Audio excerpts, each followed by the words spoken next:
Realism presents the world as it truly is. It is the simple truth of the world after the Civil War, and into the 1900s according to some people. The idea behind realism is to deliver the facts of everyday life. The works of literature written during this time period did not have extraordinary characters. They were just average people in an average life.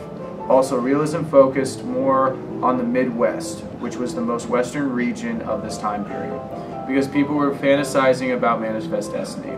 Also, characters spoke many different kinds of dialect of the American English. This was because not every person spoke perfect English during this time. Realism generally celebrates the individual. Normally, realist works featured a central character that is faced with a moral problem. Realist writers are fascinated by individuals.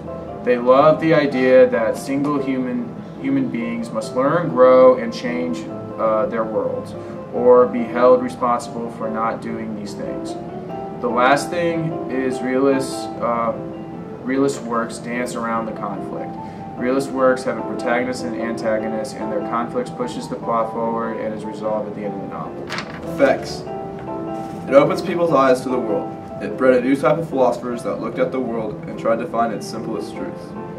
Writing did not have to be all perfect. It could have some flaws, because that is what the world really is. It connects with the reader on a deeper level. Kate Chopin. The Storm. Mark Twain. The War Prayer. Realism spans over many different types of genres, including historical fiction, fiction, essays, plays, poetry, and short stories. Some themes of realism include reality, slavery, cowardness, people, social criticism, socio-economic class conflict. Overall, its goal was to reflect the time period. Realism originated in France in the 1850s from authors such as Jules Michelet and Alexandre Dumas. Realism began to appear in the United States in the 1860s during the Civil War.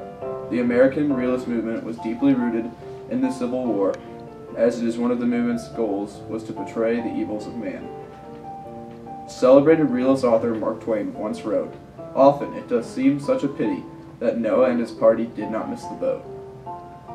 The word realism is used as the name for the movement because of its primary objective is to paint an accurate picture of reality and what was really happening at the current time.